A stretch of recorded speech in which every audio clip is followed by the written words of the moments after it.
Bismillahirrahmanirrahim. Assalamualaikum warahmatullahi wabarakatuh. Selamat pagi dan salam sejahtera untuk kita semua. Yang saya hormati Bapak Kepala SMP Negeri 3 Bayulincir, yang saya hormati Bapak Ibu Wakil Kepala Sekolah, Bapak Ibu Dewan Guru, dan Ibu Lucy Oktaria sebagai calon guru penggerak. Alhamdulillahirrahmanirrahim. Puji syukur kehadirat Allah Subhanahu wa Ta'ala karena hari ini kita dapat berkumpul di ruangan ini dalam acara diseminasi calon guru penggerak, yaitu Ibu Lucy Oktaria SPD. Bapak Ibu yang saya hormati, acara diseminasi ini dilakukan sebagai salah satu tugas pada pendidikan calon guru penggerak modul 1.4, yaitu budaya positif di lingkungan sekolah. Sebelum memulai acara kita pada pagi hari ini, marilah bersama-sama kita buka dengan bacaan basmalah.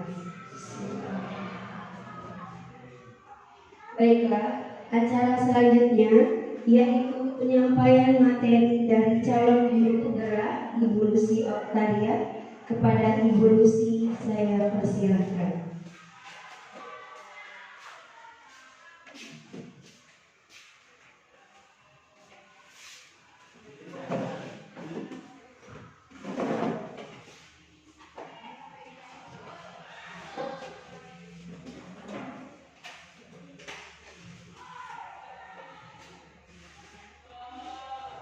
Bismillahirrahmanirrahim. Assalamualaikum warahmatullahi wabarakatuh. Yang terhormat Bapak Kepala Sekolah SMP Negeri 3 Bayulincir, yang terhormat Bapak Ibu Wakil Kepala Sekolah SMP Negeri 3 Bayulincir, dan yang terhormat Bapak Ibu serta staf SMP Negeri 3 Bayulincir. Sebelumnya, puji syukur kehadiran Allah Subhanahu wa Ta'ala, di mana pada hari ini kita dapat berkumpul di aula dalam keadaan sehat walafiat. Dan sholawat dan salam selalu kita haturkan kepada Rasulullah SAW. Semoga kita kelak mendapatkan syafaatnya di yaumil akhir. Amin ya rabbal alamin.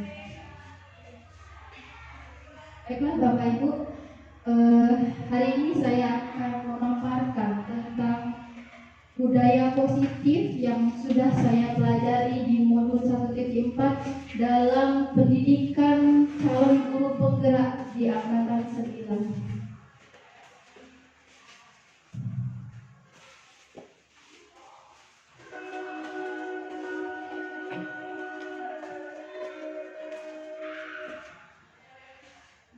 Di dalam budaya positif ini ada 8 konsep inti, yaitu perubahan paradigma belajar, disiplin positif, nilai-nilai kebajikan, kebutuhan dasar manusia, motivasi perilaku manusia, posisi kontrol guru, keyakinan kelas, dan segitiga restitusi.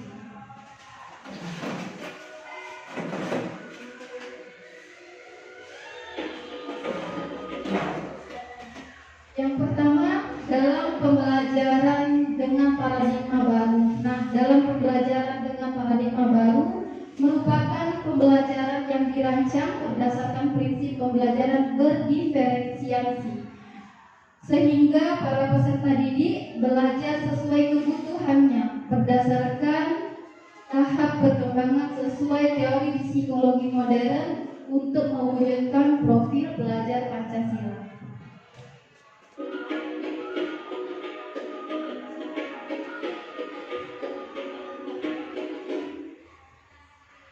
Dalam teori kontrol ada tentang miskonsepsi, di mana kita para guru sering adanya ilusi atau salah persepsi ya. Pertama, ilusi guru mengontrol murid. Yang kedua, ilusi bahwa semua penguatan positif itu efektif dan bermanfaat. Yang ketiga, ilusi bahwa kritik dan membuat rasa bersalah itu mampu menguatkan karakter. Dan yang keempat adalah ilusi bahwa orang dewasa itu berhak memaksa.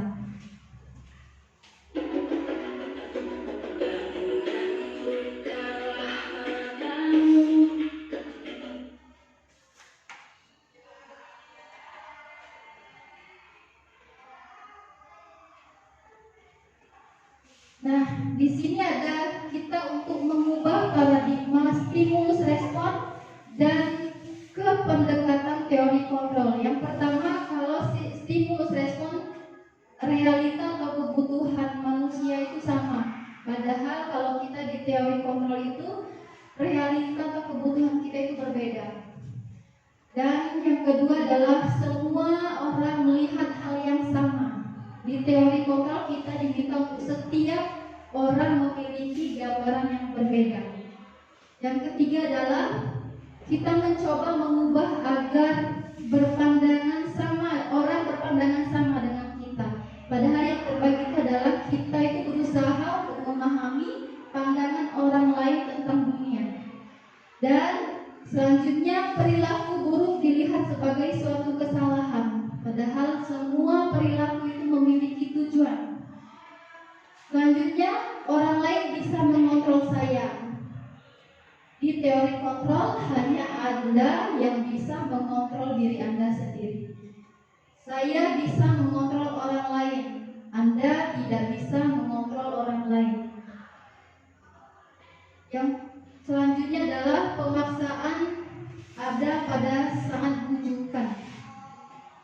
Yang di teori kontrol itu baiknya adalah kolaborasi dan konsensus menciptakan pilihan-pilihan. Yang terakhir adalah model berpikir menang kalah kalau di stimulus respon. Padahal kalau di teori kontrol itu model berpikirnya menang-menang, tidak ada yang kalah.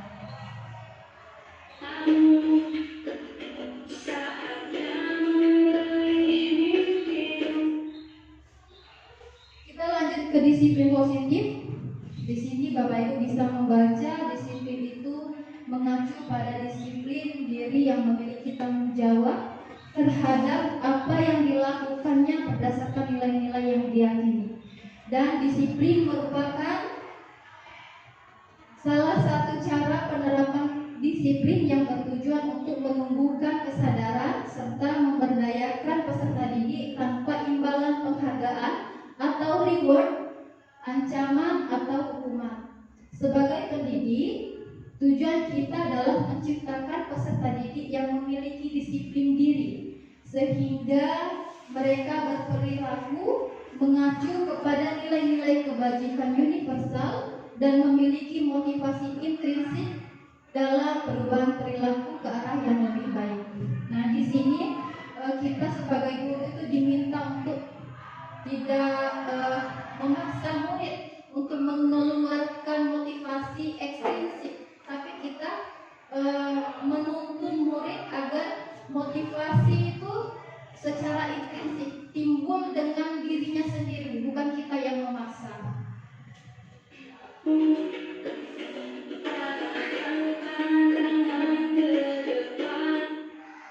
Berikut adalah nilai-nilai kebajikan, nilai yang disepakati bersama lepas dari suku, bangsa, agama, bahasa maupun latar belakangnya. Ini adalah contoh nilai kebajikan institusi atau organisasi.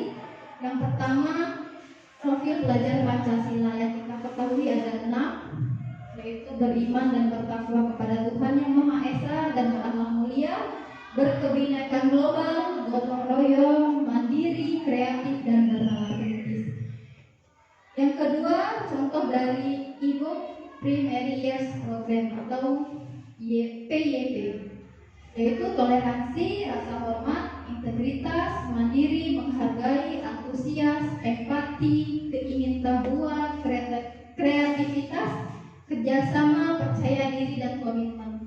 Yang ketiga, contoh dari keterampilan hidup atau life skill, yaitu dapat dipercaya, lurus hati, mendengar yang aktif, tidak merendahkan orang lain, dan memberikan yang terbaik dari diri. Selanjutnya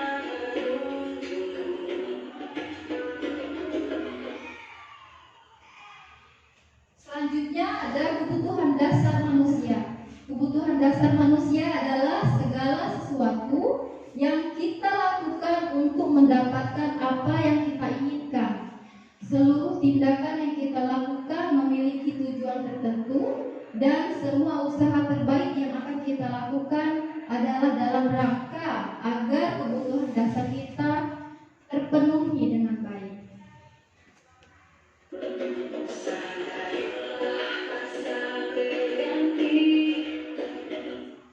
Nah, di sini ada 5 kebutuhan dasar manusia.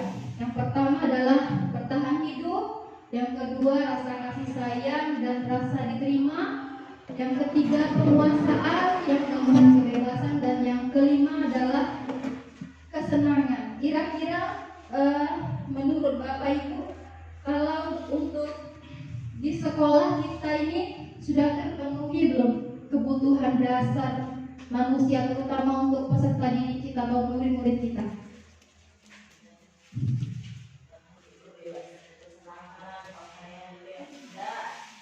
Sudah ya.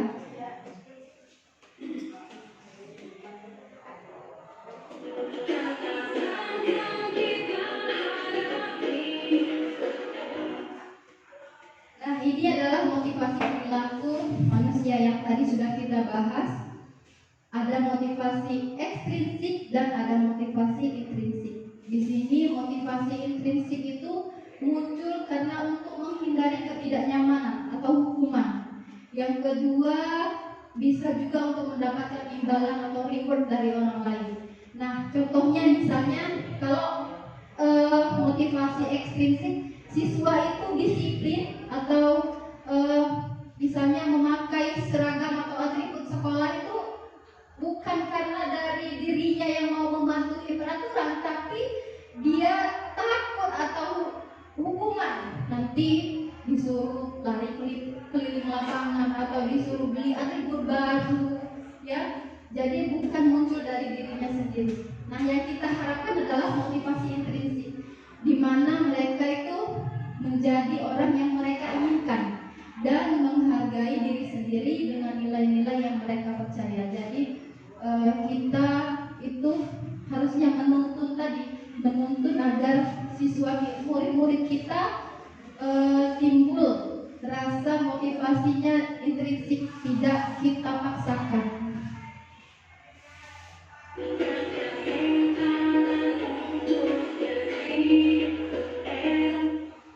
Nah, di sini ada bedanya antara hukuman, konsekuensi, dan restitusi. Jadi kalau hukuman itu kita secara tiba-tiba atau tidak terencana, dan murid kita tidak tahu apa yang terjadi karena tidak dilibatkan. Yang ketiga adalah bersifat satu arah, dan hukuman itu berupa bisa hukuman fisik atau psikis. Kalau konsekuensi bersifat memang terencana atau disepakati sesuai peraturan. Yang kedua, murid tetap dibuat tidak nyaman. Yang ketiga, sikap guru selalu memonitor murid. Restitusi, proses menciptakan kondisi bagi murid untuk memperbaiki kesalahan, dan proses kolaboratif bagi murid yang mengajarkan murid untuk mencari solusi sendiri. Jadi kita di restitusi itu kerjasama dengan murid, kira-kira bagaimana hal apa yang akan dia lakukan agar tidak mengulangi kesalahannya.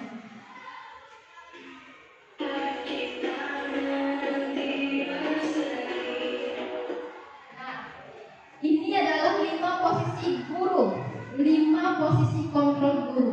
Yang pertama adalah penghukum, yang kedua pembuat rasa bersalah, bisa juga kita sebagai teman, dan menjadi pemantau dan sebagai manajer. Nah, di sini kita biasanya, saya rasa kalau saya sering menjadi penghukum, kadang juga saya membuat rasa bersalah. Di sini dari CGP ini saya tahu bahwa kita guru ini baiknya sebagai manajer. Jadi siswa tidak merasa bersalah dan mencari solusi atas apa yang sudah mereka perbuat.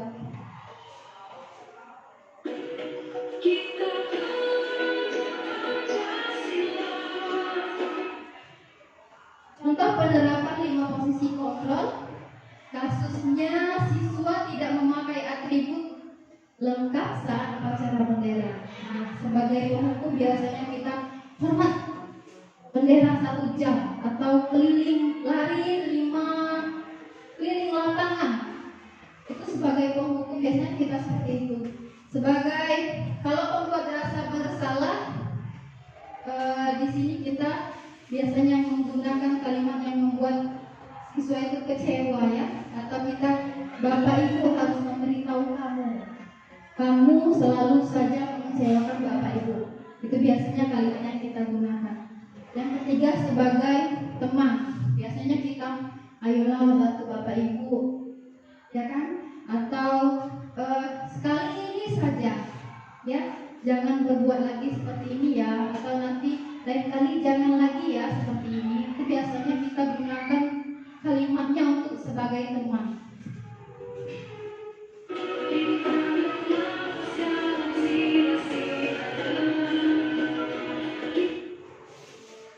Ada juga sebagai pemantau. Di sini sebagai pemantau biasanya kalimatnya kamu sudah mendengar peraturan sekolah, kamu tahu konsekuensinya apa, biasanya seperti itu.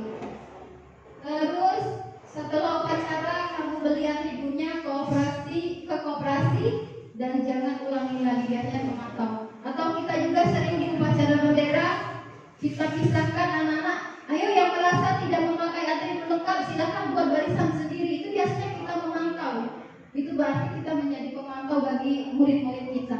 Yang kelima adalah sebagai manajer, yaitu kita mengajar siswa menyelesaikan masalah yang sudah mereka buat.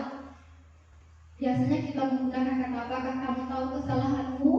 Nah, kira-kira bagaimana kamu memperbaiki kesalahanmu? Biar siswa sendiri atau murid sendiri yang mengajukan apa yang akan mereka buat agar tidak mengulangi kesalahan itu lagi.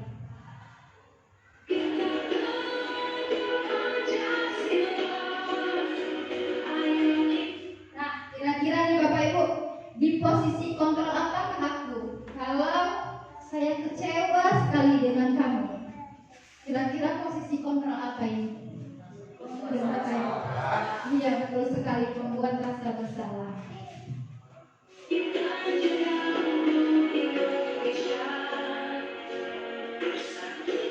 Kalau ini posisi kontrol apa? Kamu tidak pernah benar melakukannya.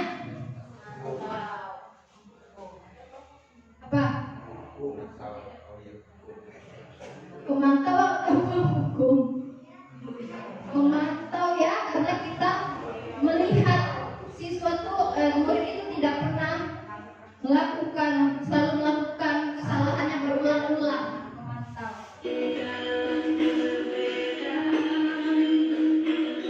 Nah, kalau posisi kontrol ini, apa rencanamu untuk menyelesaikan masalah ini? Apa kira-kira posisi kontrol yang mana ini? Iya, manajer. Sudah pintar Pak, ya.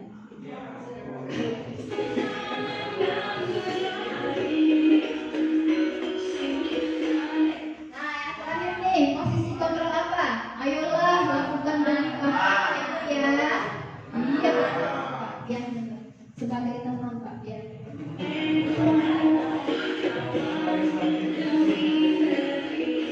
Nah ini, kamu tidak pernah mendapat nilai jika tidak mengerjakan tugas.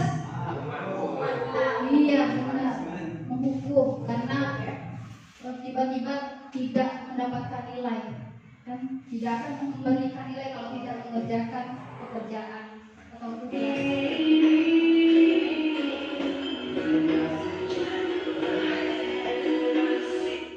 Nah, selanjutnya kita ke keyakinan kelas. Kenapa keyakinan kelas? Mengapa bukan peraturan kelas? Jadi kalau kita keyakinan kelas itu bersifatnya melibatkan murid. Jadi kita membuat keyakinan kelas melibatkan murid. Kira-kira apa keyakinan kelas apa yang akan kita buat? Kita sepakati bersama agar sama-sama tidak melanggar, guru tidak melanggar, murid juga tidak melanggar. Ya, kalau peraturan itu tadi bersifat satu arah, kita yang membuat peraturan bukan murid. Jadi murid mau tidak mau harus mematuhi. Kalau salah mendapat hukuman, kira-kira seperti itu. Kalau mengapa keyakinan kelas tapi bukan peraturan. Nah, untuk membuat pembentukan keyakinan kelas, karena keyakinan kelas itu bersifat abstrak, berupa pernyataan yang universal, dibuat dalam pernyataan positif, sedikit saja agar mudah diingat. Jadi tidak perlu banyak-banyak Bapak Ibu. Soalnya cukup di keyakinan kelas itu disiplin, tanggung jawab. Nah di situ kan sudah masuk mencakup misalnya disiplin, artinya tidak terlambat, memakai atribut sekolah lengkap, tidak memakai sepatu di kelas, itu kira-kira disiplin. Kalau tanggung jawab misalnya mereka mengerjakan tugas tepat waktu, piket, ya, menjaga kebersihan, itu kira-kira termasuk di tanggung jawab. Terus sesuai dengan kondisi kelas dan sekolah sehingga mudah diterapkan, dan keluarga sekolah atau kelas dilibatkan saat membuat keyakinan kelas.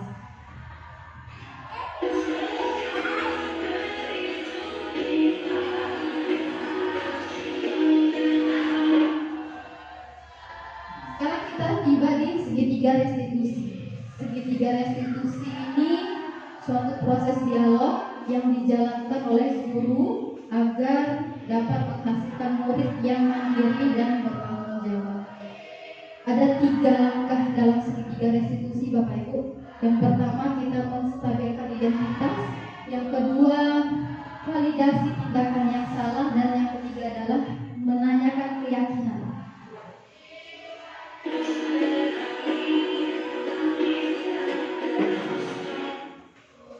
Nah, untuk menstabilkan identitas berdasarkan prinsip membuat kesalahan adalah bagian dari proses pembelajaran. Jadi kita bisa menggunakan kalimat berbuat salah itu wajar kepada siswa, ya, atau tidak ada manusia yang sempurna. Bapak Ibu juga pernah melakukan kesalahan yang sama, atau Bapak Ibu tidak mau mencari siapa yang salah, tapi Bapak Ibu ingin mencari solusi. Atau juga kita bisa menggunakan kamu berhak merasa begitu.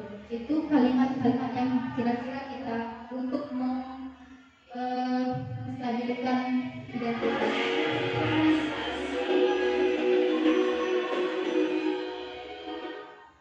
Setelah menstabilkan identitas, yaitu kita validasi tindakan yang salah. Jadi berdasarkan prinsip setiap perilaku berupaya memenuhi suatu kebutuhan tertentu. Jadi kalimatnya kita bisa menggunakan kamu pasti punya alasan mengapa melakukan hal itu, atau kita pakai kalimat padahal kamu bisa melakukan hal yang lebih buruk dari ini, ya. Bisa juga kamu patut bangga karena telah melindungi sesuatu yang penting buatmu. Atau yang terakhir kita bisa menggunakan kalimat kamu melakukannya karena mempertahankan sesuatu yang penting bagimu. Jadi kita tidak langsung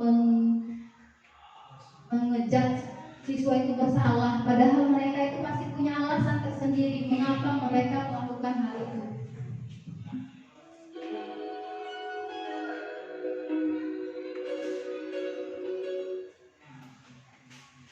Yang terakhir adalah menanyakan keyakinan. Nah, berdasarkan prinsip teori kontrol bahwa pada dasarnya kita termotivasi secara intrinsik.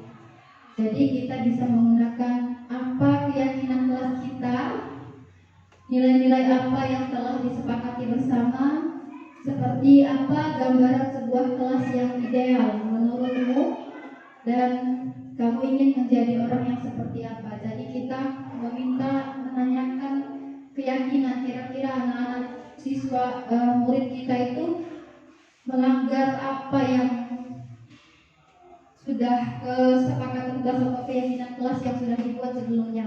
Misalnya di sini saya ada contoh untuk restitusi.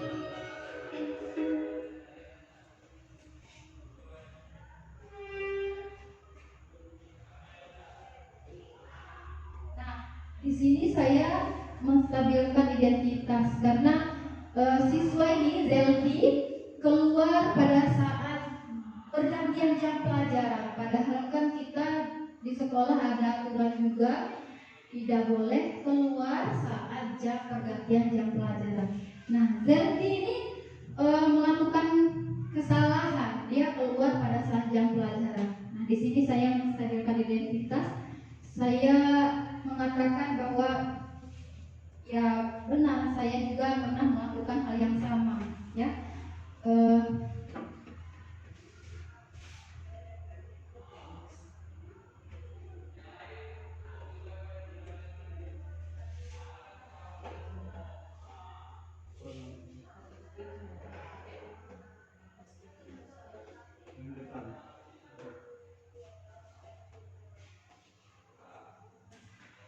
Nah, di bagian validasi tindakan, saya menanyakan kepada Zeldi apa alasan Zeldi untuk keluar kelas pada saat jam pelajaran, pergantian jam pelajaran. Alasannya karena dia bangun kesiangan, jadi tidak sempat sarapan di rumah. Jadi kita tahu bahwa anak ini melakukan kesalahan itu karena dia ada alasan tersendiri kenapa sampai melakukan hal itu. Jadi di sini di terakhir di menanyakan keyakinan.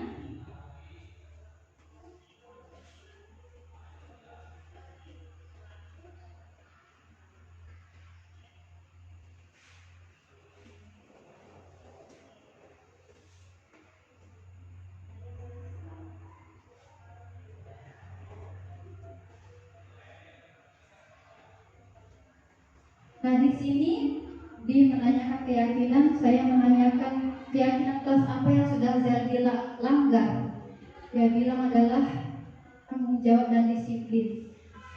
Kira-kira, jadi saya di sini juga menanyakan kira-kira apa yang akan dilakukan Zeldi. Kira-kira solusinya bagaimana biar tidak lagi keluar pada saat jam pelajaran. Jadi Zeldi membuat kesepakatan bahwa dia akan bangun lebih pagi, tidak lagi begadang, nonton sampai atau main game di tengah malam.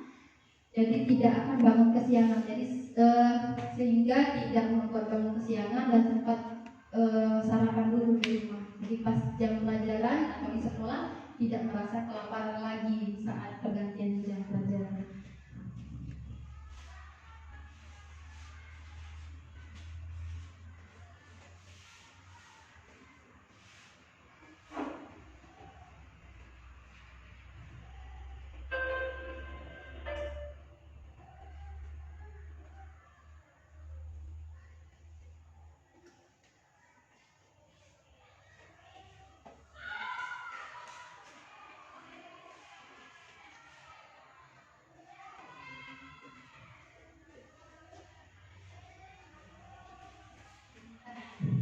Mungkin itu saja Bapak Ibu, sudah saya untuk budaya positif yang sudah saya pelajari di modul 1.4. Terima kasih atas waktunya sudah mendengarkan pemaparan saya. Untuk sesi selanjutnya saya serahkan kepada moderator.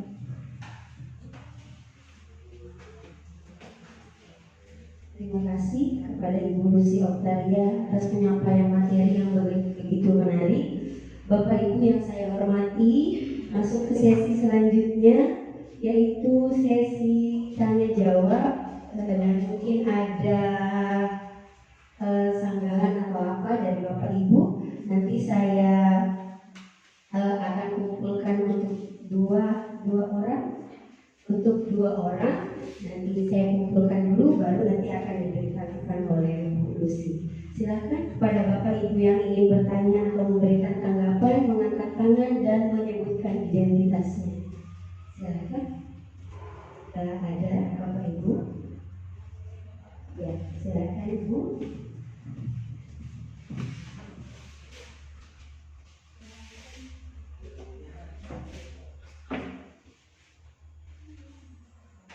Terima kasih. Assalamualaikum warahmatullahi wabarakatuh. Saya Nur Fadila, guru kelas 7 mata pelajaran IPA. Di sini materi yang Ibu sampaikan sangat menarik sekali. Yang ingin saya tanyakan tentang posisi kontrol kita sebagai seorang guru, salah satunya tadi ada restitusi. Jadi manajer, dalam itu ada manajer. Nah, dalam manajer itu salah satunya dipakai adalah segitiga restitusi. Nah, yang ingin saya tanyakan itu waktu yang tepat kita sebagai guru untuk merestitusi siswa itu kapan? Apakah saat siswa itu melakukan kesalahan langsung di saat itulah kita melakukan restitusi, atau boleh di waktu lain kayak gitu, nah, waktu senggang kita, atau kapan waktu yang tepat seperti itu? Terima kasih.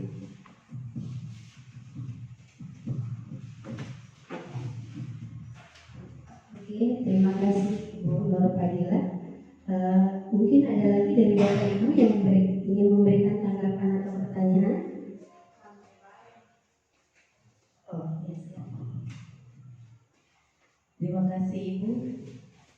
Perkenalkan, nama saya Ibu Linda, mengampu mata pelajaran matematika di kelas 9. Terima kasih Ibu, materi tadi sangat menarik sekali.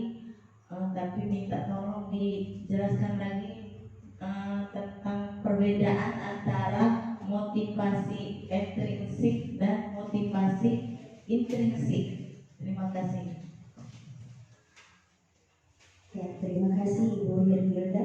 Baiklah, pertanyaan pertama dari Ibu Nur Fadila mengenai waktu yang tepat kapan dilakukan segitiga restitusi ketika ada siswa yang melanggar, ya.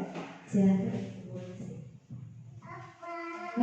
Terima kasih untuk pertanyaan yang luar biasa dari Ibu Nur Fadila. Di sini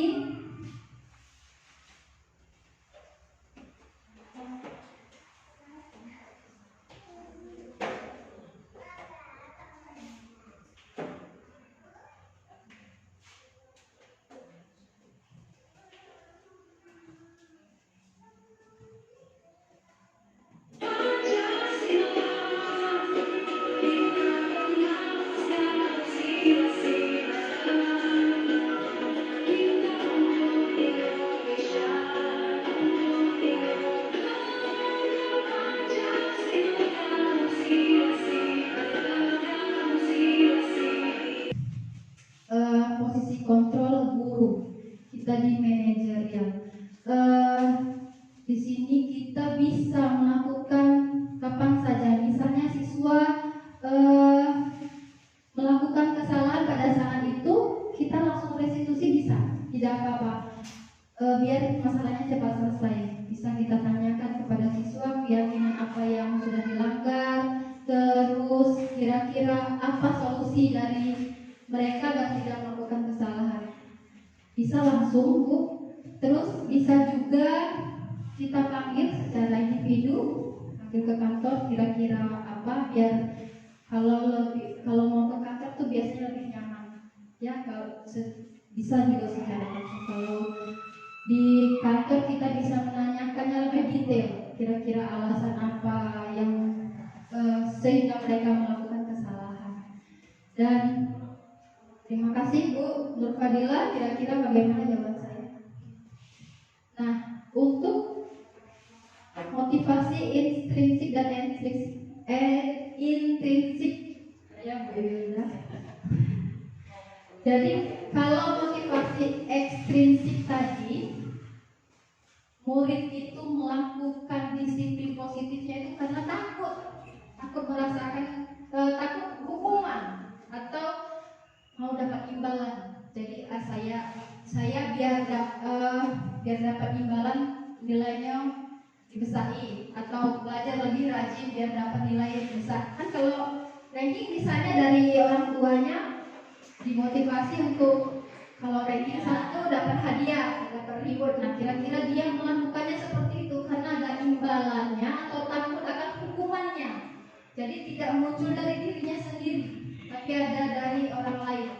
Nah, kalau intrinsik itu memang dia sadar diri bahwa kalau melakukan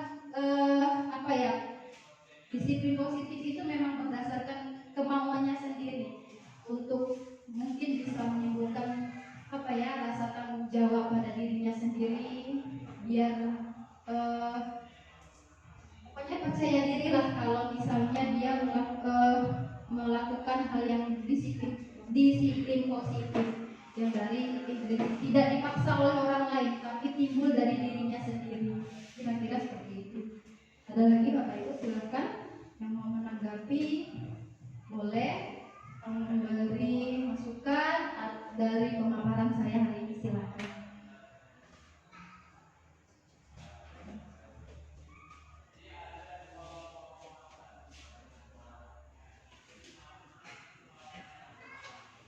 Ya, Bapak Ibu yang saya hormati, saya rasa sudah cukup ya.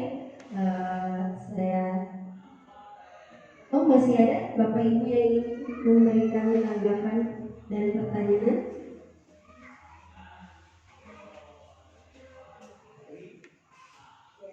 Atau ada yang ingin menanggapi? Bisa ya Bu, saya sedang ngajar ya, anak itu tertidur di kelas. Kira-kira posisi saya sebagai manajer apa yang harus saya lakukan? Contohnya kalau siswa tertidur sepanjang pelajaran kita. Saya menjelaskan anak tidur, kira-kira saya kan dari posisi manajer, apa yang kira-kira saya lakukan? Jadi kalau kita di posisi manajer boleh dibangunkan dulu ya. Bangunkan dulu. Panggil ke depan boleh, kalau mau secara langsung ya. Ditanyakan apa alasan, kira-kira kenapa alasannya kok tidur di kelas. Ya kita validasi. Pertama kita meyakinkan kan, meyakinkan kalau wajarlah kalau tidur di kelas mungkin ngantuk. Nah yang kedua kita validasi. Validasinya kita tanyakan apa alasan kok bisa tidur di kelas. Kira-kira apa alasannya? Nanti kalau dijawab siswanya alasannya apa, bisa karena begadang, main game. Kan anak-anak sekarang tuh main game online tuh luar biasa, sampai lupa makan, lupa belajar. Apalagi belajar, makan pun tidak ingat lagi kalau sudah main game.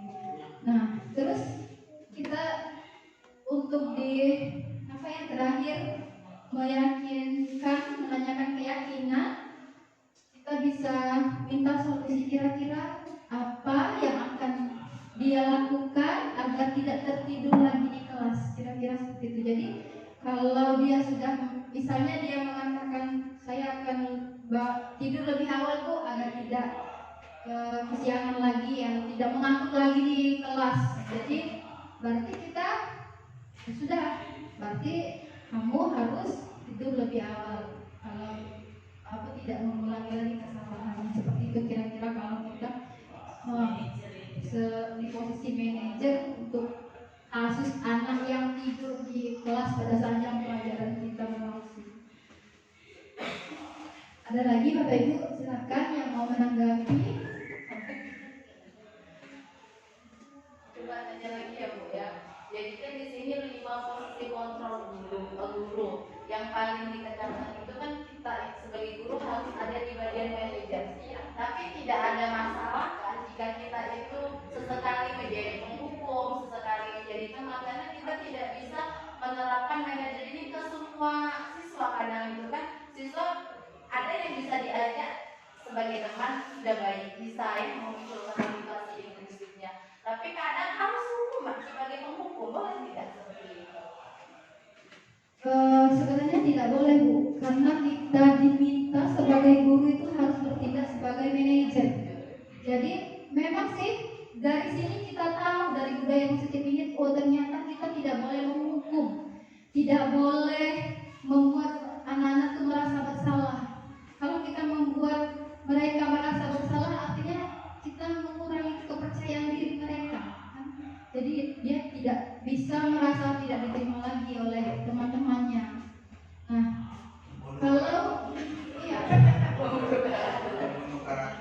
membunuh karakter betul sekali Pak. Iya.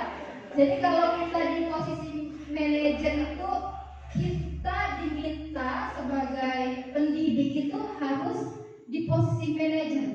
Jadi dari sini, dari kami juga yang baru pendidikan ini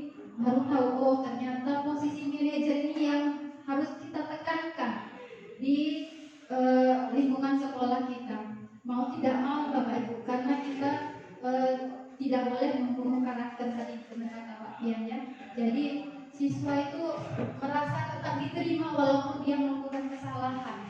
Nah, kita di sini menimbulkan budaya positif itu dari intrinsiknya. Jadi mereka tidak karena kesalahan mereka harus dibully atau tidak diterima oleh teman-temannya. Jadi harus menjadi manajer bagi siswa dan murid-murid kita di lingkungan sekolah.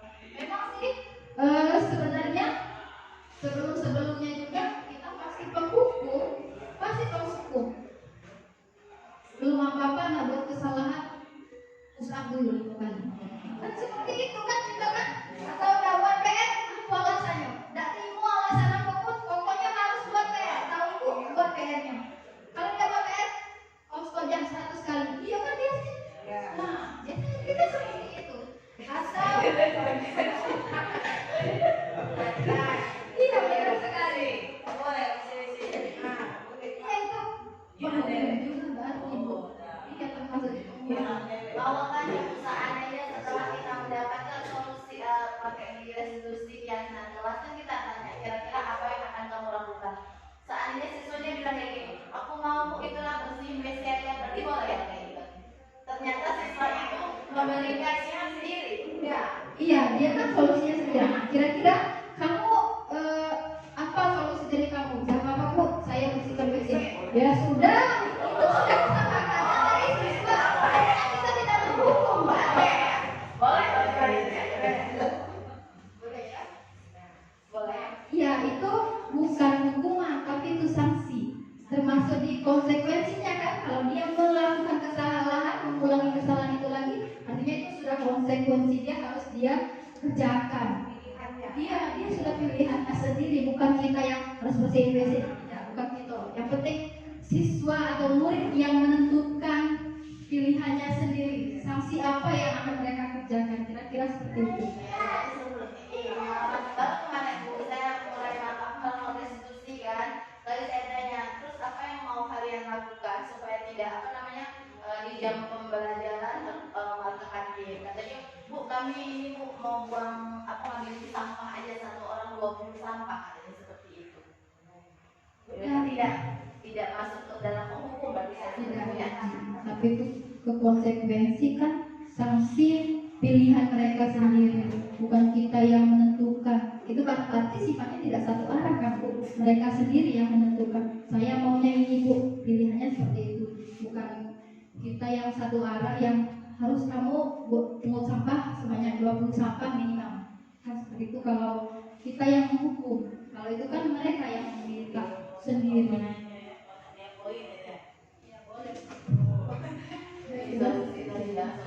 Iya, solusi. Yang penting kita tanyakan solusinya, kira-kira maunya seperti apa dari siswa tersebut.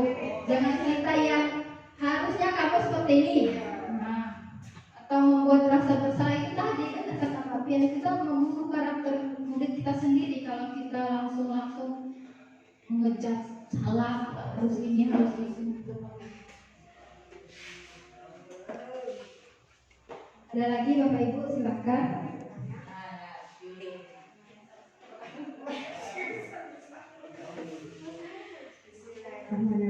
Assalamualaikum warahmatullahi wabarakatuh. Waalaikumsalam. Saya ini mapel yang mengampu kelas 9. Yang akan saya tanyakan masalah ribut ini bu ya. Saya ini kurang paham. Selama ini kan kita ngasih anak ya, yang dapat juara 1, juara umum, misalnya dia terbaik di kelas, lalu kita kasih ribut. Nah, kalau itu tadi kan katanya ini ya, kalau bisa Nah, solusi apa pengganti dari ribut itu kira-kira apa? Itu yang saya tanyakan ya. Sekarang saya ini yang tidak puas. Saya aja nggak puas kalau cuma dikasih terima kasih.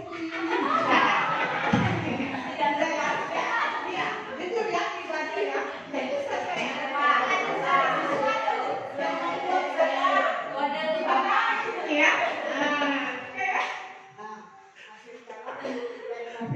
Assalamualaikum warahmatullahi wabarakatuh.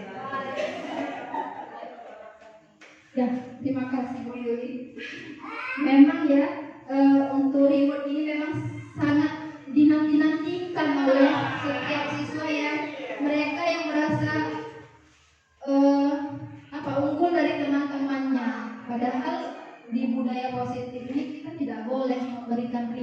ya. Nah, kira-kira kalau misalnya reward ini kita ganti dengan apresiasi, Bu. Jadi misalnya ya kita apresiasi saja anak kita, siswa kita yang lebih menonjol dibanding teman-temannya. 100, kamu hebat, luar biasa, itu boleh, Bu. Jadi tidak, kalau kita memberikan reward itu tadi, mereka tidak menimbulkan disiplin positifnya dari diri mereka sendiri, tapi dari ekstrinsik. Iya, karena dapat imbalan kan, maunya ranking 1 biar dapat imbalan. Padahal itu dari ekstrinsiknya. Yang harus kita tekankan itu adalah motivasi intrinsiknya. Boleh.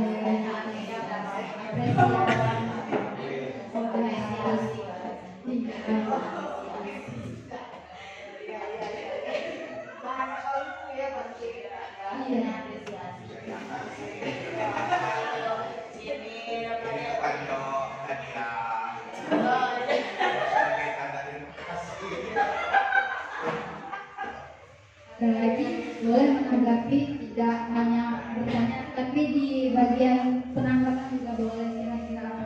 Silakan Bu.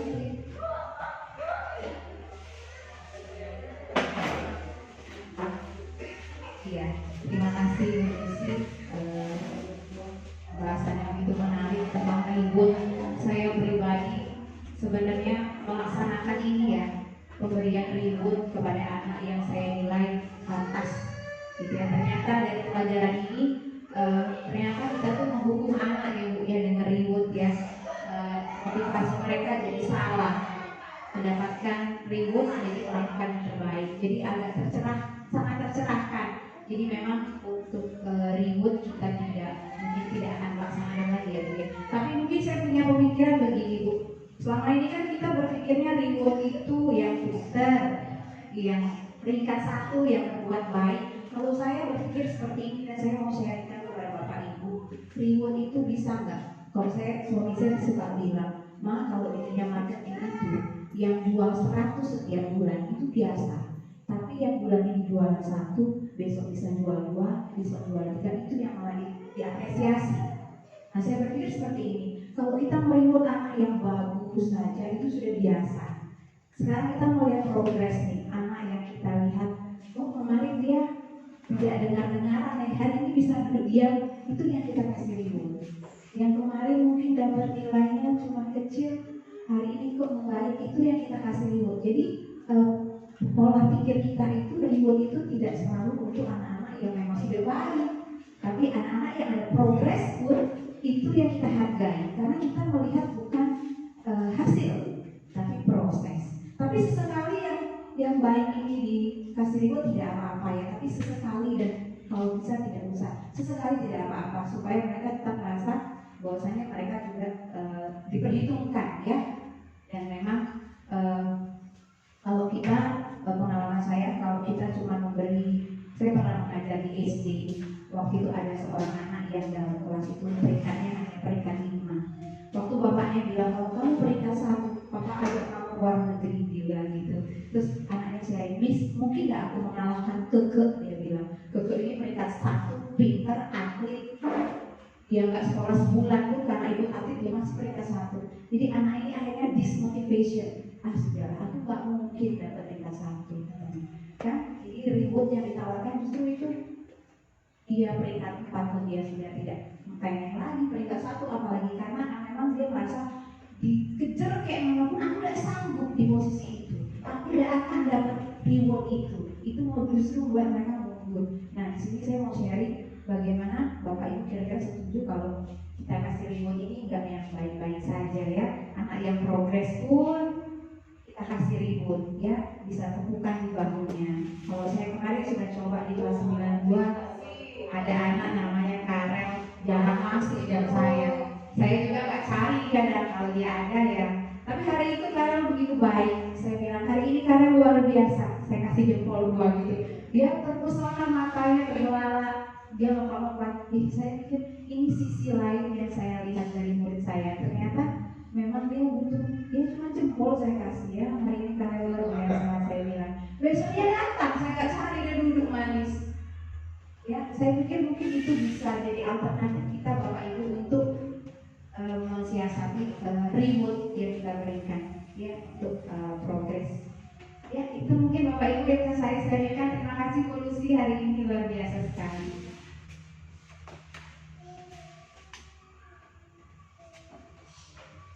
Ya, terima kasih Bu Putri, memang luar biasa sekali ya, ternyata sangat menginspirasi. Bisa juga teman-teman, berarti kita tidak harus memberikan reward itu kepada murid kita yang hanya berprestasi saja.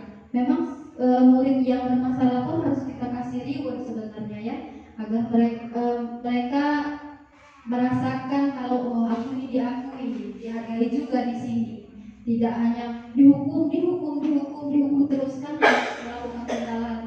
Tapi benar, kalau sekali mereka tidak melakukan kesalahan, kita kasih reward. Benar, sekedar jempol saja mereka sudah bangga, merasakan oh berarti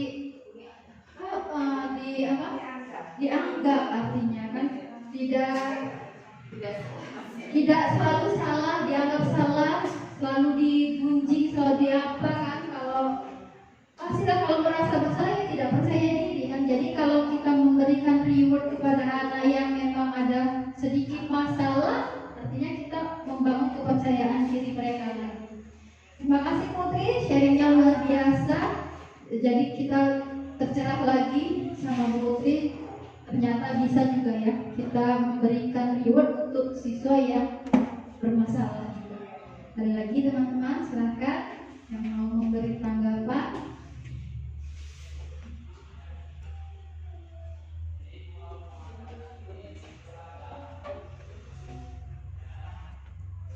Silakan teman-teman, kita masih ada waktu lumayan banyak. Baik, terima kasih izin donasi. Baik, yang sangat jelas mengenai dengan materi kita bahas pada hari ini, budaya positif, terutama berkenaan dengan tadi yang kita bahas reward, di mana yang sudah dilaporkan tadi. Di situ ada penambahannya, intinya kita dilarang memberikan suatu reward. Respon dan tanggapan saya, terutama yang pertama, kenapa dilarang? Kalau reward itu diberikan kepada siswa, artinya dia belajar, dia hanya targetnya, goalnya itu reward, itu larangannya. Ya. Saat di agama kita pun sebenarnya tidak boleh kalau kita kan, oh kamu hafal Al-Quran 1 juz, nanti targetnya hafal 1 juz udah lupa. Ya nanti tidak dari dirinya sendiri, tidak ada stimulus dari dirinya sendiri, memang kesadaran untuk belajar. Itu masalah reward. Intinya itu menurut pandangan saya, kenapa reward itu dilarang. Targetnya atau goalnya itu nanti penghargaan atau pujian atau sanjungan itu. Pada prinsipnya mungkin ini sudah digaji oleh para ahli-ahli pendidikan, kenapa dilarang yang selama ini kita realisasikan dalam setiap semester dan tengah semester. Itu yang masalah reward. Kemudian masalah tadi itu ada restorasi identitas ya, yang sudah ada videonya, cukup menarik sekali. Itu memang benar terjadi, tetapi permasalahan yang kita temui secara real di lapangan, oke, saya janji kali tidak akan mengulangi lagi, ya. Tapi realitanya ada. Baru hari itu dinyatakan dia promise dan semuanya udah jadi, tapi dia masih lakukan, ulangi lagi secara kontinuitas. Kalau satu kali masih nggak apa-apa, ya. Jadi dari restrukturisasi identitas tersebut ya kan, restrukturisasi identitas seperti kan anaknya kita sebutkan namanya langsung, itu dari segi video. Jadi pertanyaannya, bagaimana solusinya apabila restorasi identitas itu nanti tetap diulangi gitu, diulang-ulangi tersebut. Harapannya kan dari budaya positif ini, setelah kita terapkan, realisasikan dalam bentuk nyata di kelas atau di lapangan dimanapun tempatnya tadi bisa kita terapkan, tapi tidak jalan. Nah, mohon pencerahannya kepada Bu Desi. Terima kasih. Terima kasih Pak Pengadilan. Yang memang ya menjadi seorang manajer untuk murid kita sendiri itu sangat sulit Pak, sangat sulit karena mereka tidak akan konsisten dengan apa yang mereka ucapkan. Jadi pasti mengulangi lagi.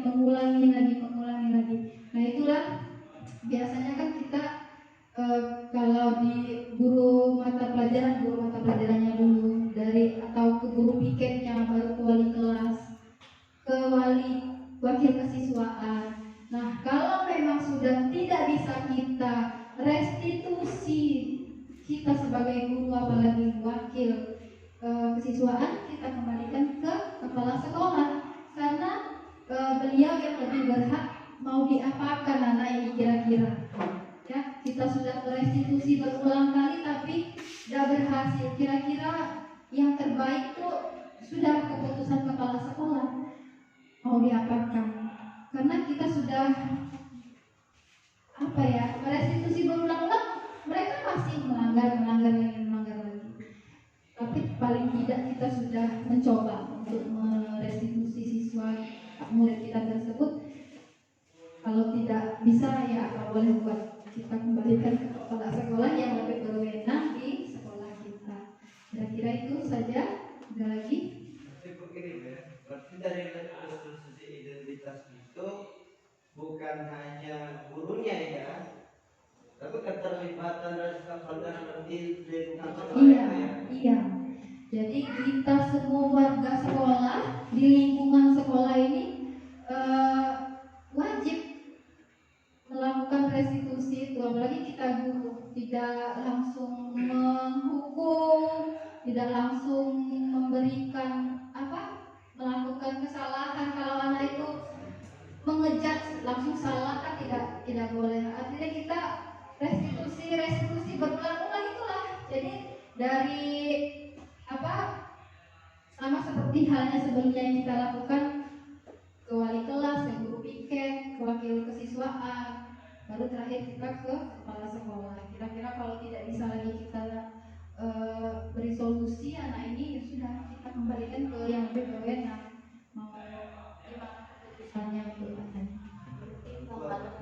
Boleh tambah? Mungkin kita tanyakan dulu kebutuhan dasar tadi, kan ada kebutuhan dasar seseorang ya. Jadi mungkin anak itu melakukan kesalahan itu karena dia itu butuh apa sih? Apakah dia butuh kesenangan, butuh kebebasan, atau ada lagi apa tadi yang misalkan dari beberapa kebutuhan dasar tadi? Mungkin ada memang salah satu yang memang dia itu ingin apa ya?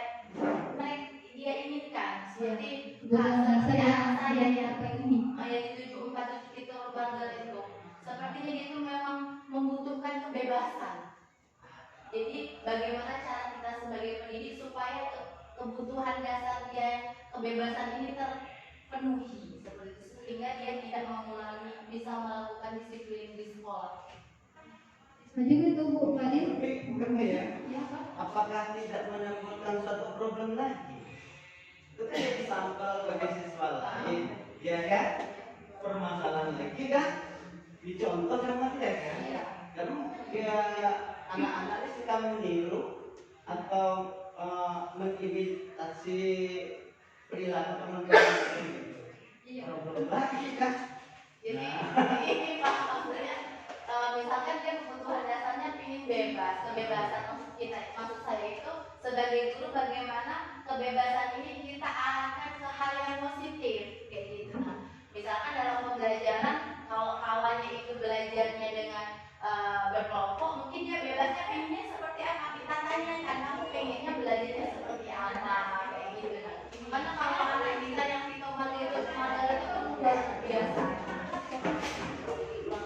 itulah tadi kita diminta untuk berdiferensiasi.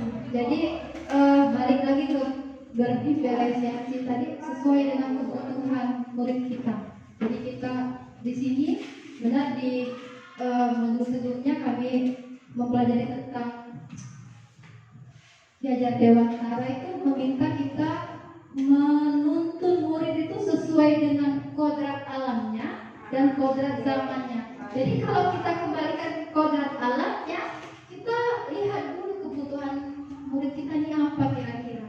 Jadi kita tidak boleh langsung, kita sebagai penuntut saja, guru ini sebagai fasilitator saja, tidak kita yang membimbing. Jadi kalau kita yang mengikuti agar mereka itu berkembangnya sesuai dengan kebutuhannya dan sesuai dengan zaman yang mereka alami sekarang.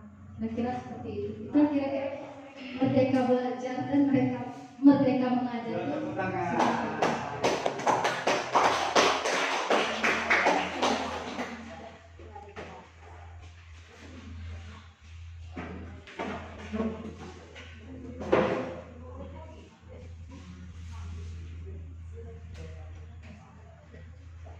Baik Bapak Ibu, sesi diskusi tadi sangat menarik ya.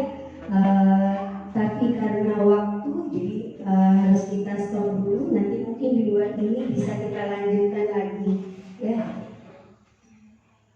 Jadi semoga dengan apa yang disampaikan Ibu Lucy tadi nanti bisa kita praktekkan. Kalau masih ada yang belum jelas nanti bisa ditanyakan di luar acara ini ya.